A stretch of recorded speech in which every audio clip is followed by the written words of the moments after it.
G'day, my name is Hayley from Story Brewers Roleplaying, and today I'm going to be taking you through the feedback from hundreds of survey results we received about our game Good Society, a Jane Austen RPG. A little bit of background on the game and the survey.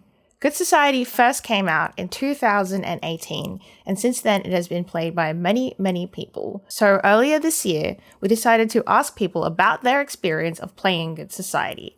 So we sent a survey out to hundreds of people, and the survey had two parts. Firstly, we asked people to give us quantitative answers, so that involved things like, which phase do you find most confusing? Which phase do you enjoy most? And secondly, we asked people to give us qualitative feedback.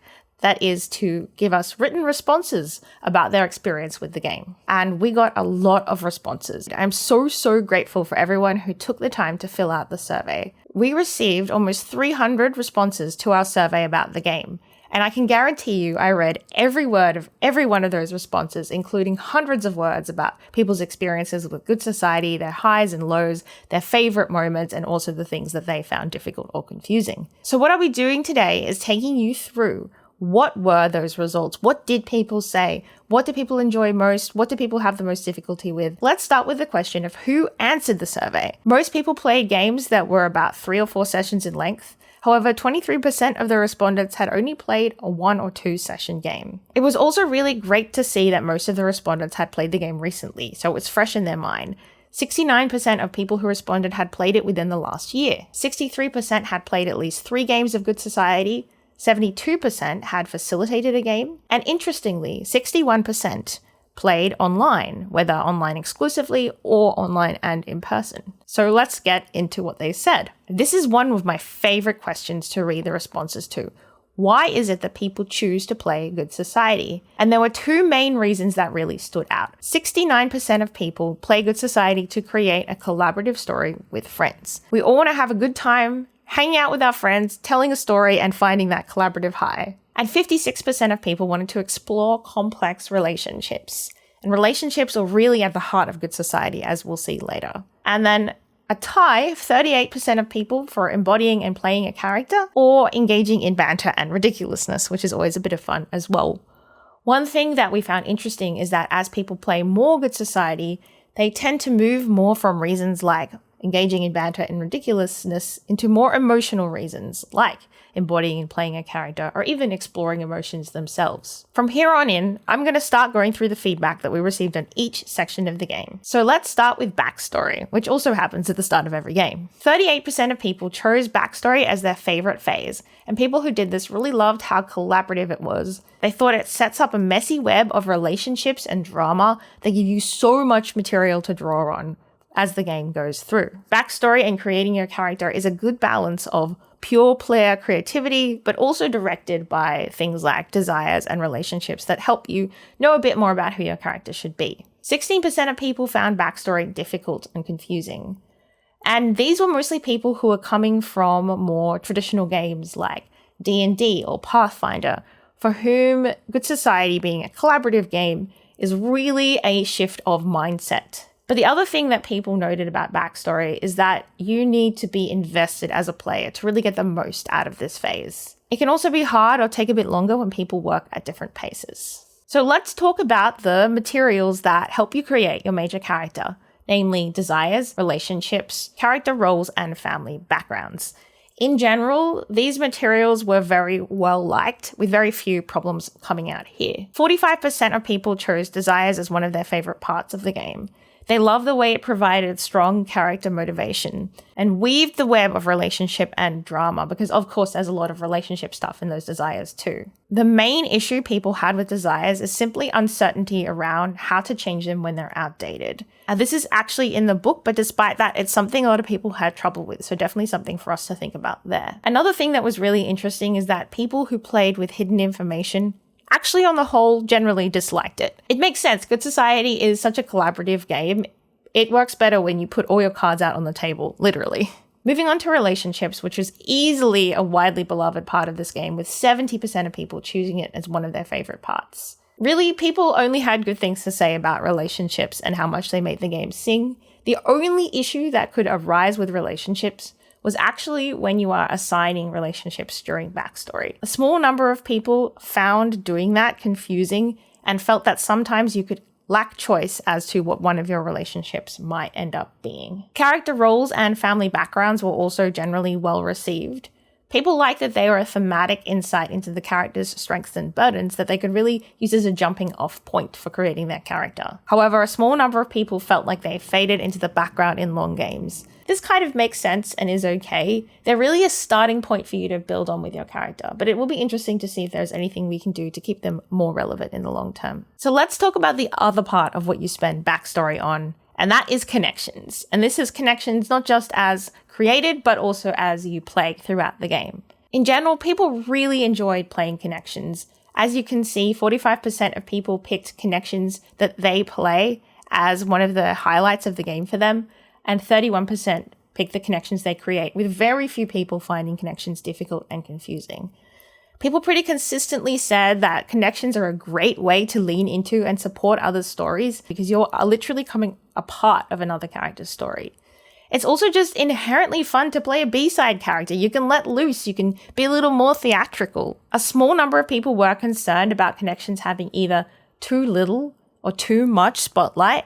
That can be a hard balance to find. And then there were also a small number who were worried about whether they were playing connections good enough, or coming from a more traditional background just found it hard to play two characters in general. Moving on to reputation. This is where the biggest area for improvement really stood out. As you can see, it's a little bit of a reverse of the other parts of the games we've talked about so far in terms of how many people picked it as a favorite and how many people found it difficult and confusing. People liked that reputation was thematic and reflects the character's relationships with society. They did feel like it should be in the game, but not in its current form.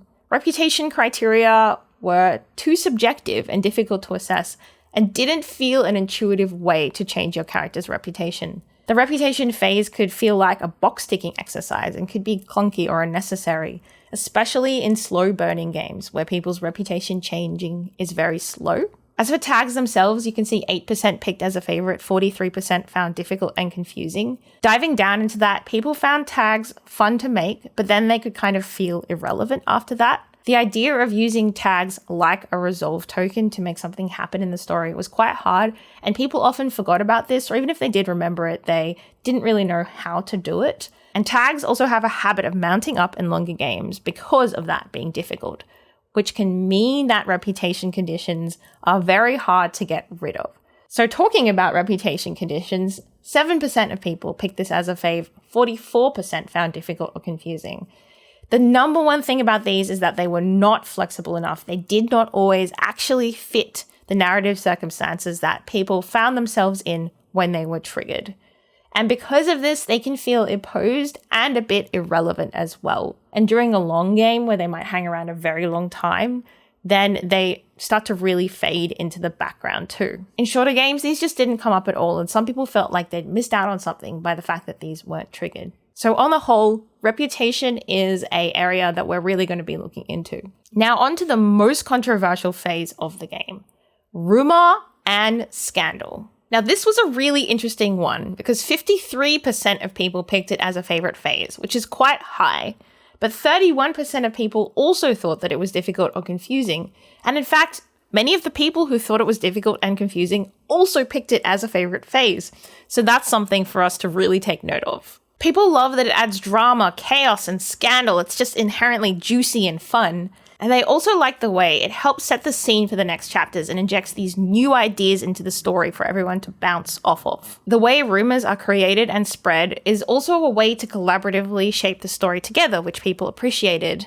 And it's just fun to see what the ton thinks of everyone. So what did people find difficult or confusing? Firstly, in games that are long, there are simply too many rumors. Even though some fade out, there's just too many spread rumors. And as these begin to mount up, they stop impacting the game because it's just an overload. It's too much. Rumor and scandal also had the most rules confusion of any concept around things like Fading out rumors. What's the difference between a rumor that is spread or not spread?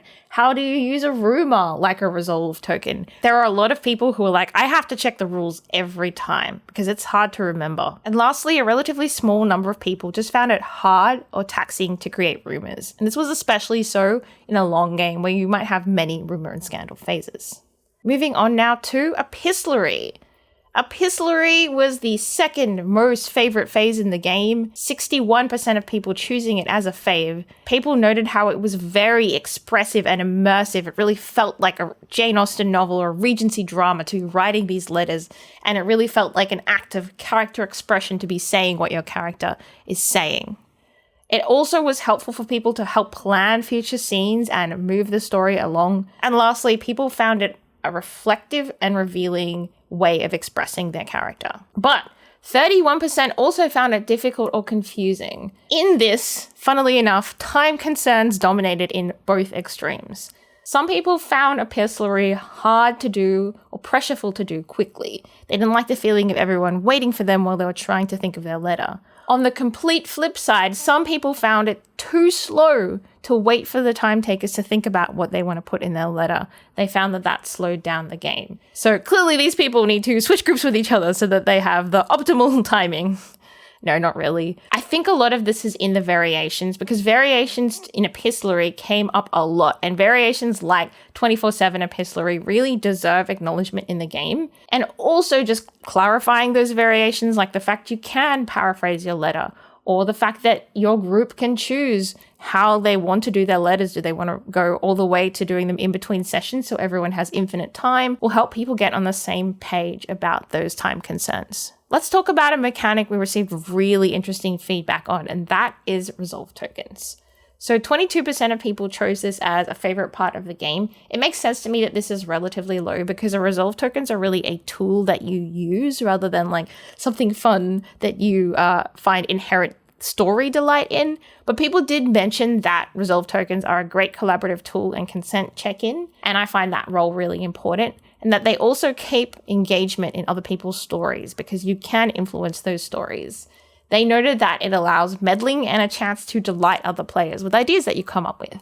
34% did pick resolve tokens as difficult or confusing, and these really were divided into 3 different types of concerns. The first were economy issues, which I feel like we all know about. Everyone knows in the long game, you've got way too many resolve tokens by the end of the game, almost always. So too many was the most common, but sometimes people ended up with too few as well. Then there was also people who struggled to use resolve tokens effectively or simply forgot to use them, who really could use more ideas or more to draw on when spending those tokens. And then lastly, there were people who felt like their group were collaborative enough already, thus resolve tokens weren't needed. After all, as someone said, why would I use a token to do something that my group is doing already? So really interesting perspectives there. Okay, next up, inner conflicts. A lot of people hadn't actually played with inner conflicts, so the responses we have here need to be considered with that in mind. So for example, with 18% of people picking it as a favorite, it is going to be low because many people hadn't played with them. People who did enjoy it found that they were a good tool for character exploration and that they can motivate characters and prompt action in the scenes to come. However, as I said, 38% of people had either not used these, or even when they did use them, they were mostly kind of ignored. They're seen as easily forgotten, especially because they only come up once per cycle. But the other thing that people said about inner conflicts, and I feel like this is something I agree with, the X versus Y format is really too simple to encapsulate complex characters. By the time you've gotten into a long game of Good Society and inner conflicts are only used in long games, your characters are more complex, have more facets than simply 2 options. And then lastly, people found it hard to hit the specific criteria of the boxes of the inner conflicts, especially the ones that require more drastic action. And this could lead to inner conflicts getting kind of bogged down and never moving as well. Monologue tokens, 35% favorite, 26% difficult and confusing. People thought these were just inherently fun, very fun to do, and good prompting to think about your character's thoughts and feelings, so to really connect with the internal world of your character. However, people also found it easy to forget to use these, and sometimes they felt like they were interrupting scenes if they played their monologue token in the middle of the scene. Novel chapters. 72% of people picked this as their favorite phase. It's just the meat of play. It's where gorgeous character interactions are. 14% found it difficult or confusing, but most of these issues, when I took a look at them, are really issues that arose with a different part of the game, for example, with resolve tokens. Lastly, one thing that we did also ask people about was how easy or hard they found it to facilitate the game. And we were pretty delighted to find that generally most people found it pretty easy to facilitate the game, with 81% of people rating it a 5 or below out of 10, with 1 being easiest and 10 being hardest, and only 19% of people giving it over 5. Most of those who rated the game as more difficult to run were coming from D&D and Pathfinder, and again, that mindset shift was big for them. But player management issues also cropped up as creating a bit of difficulty too. What were people's biggest struggles or Good Society pet peeves? This actually ended up being even more revealing than I thought, because there were some really clear themes that came through here. The thing I really learned from this is that player buy-in and open-hearted collaboration are key to success. The game can be dependent on player cooperation and willingness to commit. There's also a bit of a skill curve with Good Society that came out, not in the mechanics of the game, but in the collaborative play style. If you're not used to collaborative play, then this was something that people could take a little while to get used to, but they generally found it quite rewarding when they did. So what were the actual pet peeves? 25% of people had issues with scheduling and pacing. This could be anything from finding it really hard to get their group together to feeling like they didn't pace the game correctly overall. 20% had pet peeves for unused mechanics like spend your monologue tokens, people, stuff like that. And then the biggest struggle and pet peeves with 30% was player management. So what were some nice things that people said about Good Society? Again and again, these really came down to 2 main themes, and these are definitely things we want to preserve. Firstly, people found it eye-opening. Many people said it changed the way they think and play RPGs and introduced them to a collaborative, character-driven, and freely narrative game style, which, as I mentioned, does contrast a lot with the DM makes up the world and makes up the story model that many trad games have. And secondly, it's all about those feelings. A lot of people really enjoyed the emotional engagement and even the vulnerability that the game invites and the focus that it has on relationships. In some ways, Good Society is a high-risk, high-reward game to play. It can be risky because you're putting your heart on the line if you're going in 100%.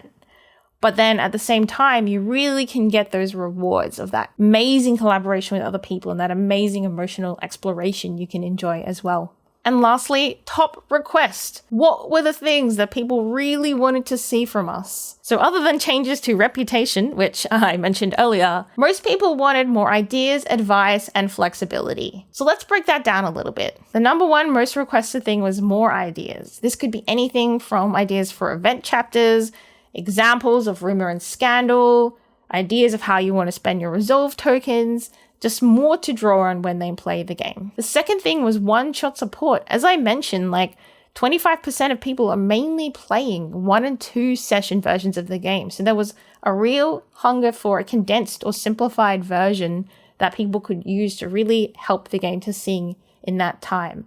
And people also wanted advice for how to move faster through play to get it into that length. And lastly, number 3 is flexibility. More ways to play, like the 24/7 epistolary. These should be something that people can draw on. And some rules felt to people more like they should be suggestions. And then unsurprisingly, there was just a general desire for more expansion content and more options when playing the game, which makes me happy because I am very happy to oblige with that. Okay, that's the results that we got from a deep analysis of our almost 300 survey entries.